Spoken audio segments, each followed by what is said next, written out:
ఇంకొకసారి ఎవరూ క్వశ్చన్ చేయనంతగా రాముణ్ణి నమ్మాలని అలా చేశాడు. అంటే ఒక లీడర్ అనేవాడు అంత కరెక్ట్గా ఆలోచించాలి, పాలించాలి అని చూపించారు. కానీ మన మనుషులు దాన్ని ఎలా వాడుకున్నారంటే, భర్త చనిపోతే భర్తతో పాటు ఆ భార్య కూడా అదే అగ్నికి ఆహుతైపోవాలని సతీ సహగమనం అనే ఘోరమైన సంస్కృతిని తెచ్చి హిందుత్వానికి, భారతదేశానికి ఎంతో చెడ్డ పేరు తెచ్చాయి.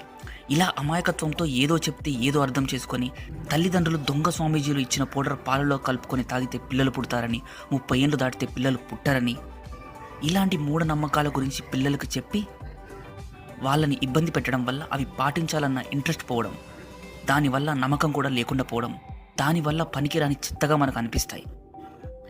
కానీ ఈ హిందుత్వం నమ్మకాల్లో ఉన్న సైన్స్ మీకు తెలిస్తే ఖచ్చితంగా మీరు పాటిస్తారు. So let's get in to the video. Number 1, ఉపవాసం.